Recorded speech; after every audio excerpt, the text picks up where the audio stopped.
So today we're going to be doing pierogies in a 100-year-old plus cast iron pan that my mom left to me years ago. This is my own method and I really love it. So let's get to it. So we start by heating the pan up with some butter in it. Get it up to temperature so it's nice and warm without actually burning the butter. So then I add some buttonhead mushrooms that I've sliced up.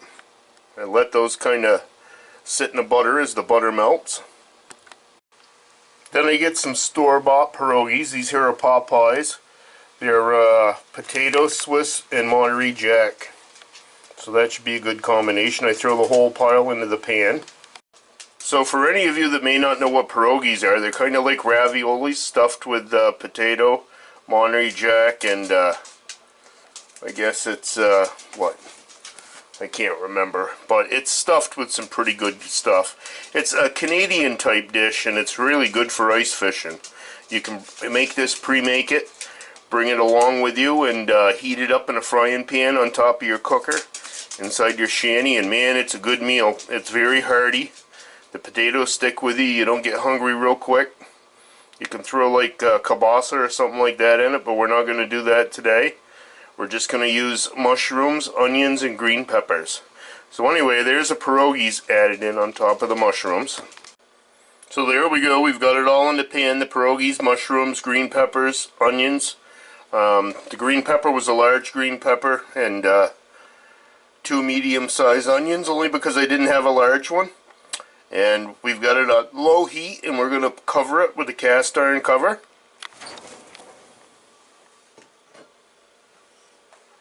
There we go. This is actually not a, it's not a actual cover that was made for this pan. This here's actually a Camp Chef. And the pan is an old lodge pan that was made for Montgomery Wards, I believe, between 1887 and 1907. So this here's a fairly old frying pan. And my mom left it to me, and I'm proud to say it's still in use. So I'm pretty proud of this thing. I love cooking in it. So we'll let this thing go for a few minutes here on low heat, probably about 15, then we'll come back and check it, stir it up. So anyway, the mushroom's been wilting. I should have actually done the onions and peppers on the bottom, put the pierogies on, and then the mushrooms on top. But you know how it is when you're not thinking. So anyway, I'm going to take and stir these up a little bit. Sorry for the shaky camera work, but we're trying to do this all without a tripod.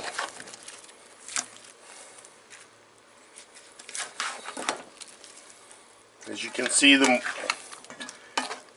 mushrooms are kind of leaking out a little moisture. At the very end, we're going to turn the heat right up and fry these things up, but at first, right now, is what I'm looking at is getting the vegetables to an opaque point where they're somewhat starting to caramelize.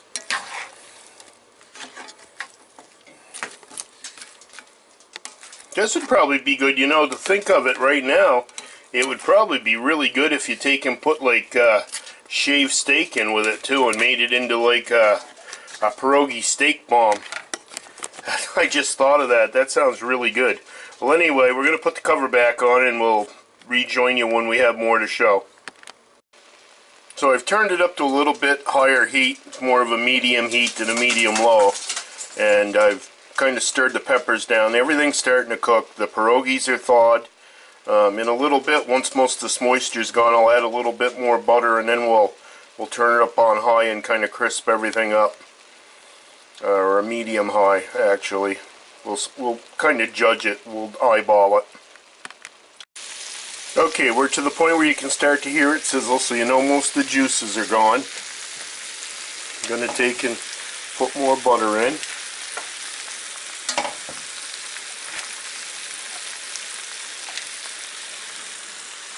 What we'll do is we'll try to stir it up so most of the pierogies are on the bottom.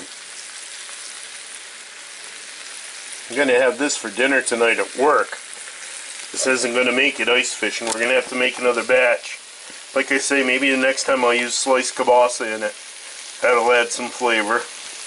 kind of add a different twist. It's more about the pierogies, but you add the kielbasa 50-50 with the pierogies and the vegetables, and man, it's going to be a nice dish. So there you are, pierogies bud style. Notice the pierogies are nice and toasted, kind of almost like a grilled cheese sandwich. The vegetables are all nice and soft and cooked, kind of like, have you ever had a sausage grinder at the fair? Kind of the same texture, or a steak grinder. Really good meal. Real hearty and sticks with you. It's awesome on a cold day. Like I say, you throw this in some Tupperware, bring it out ice fishing with you. And I've got a heater that doubles as a cooktop.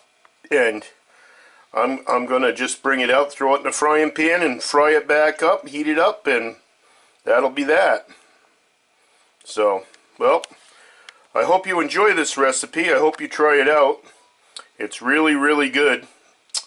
So, well, until we see you or meet again, we'll talk to you later. Bye-bye.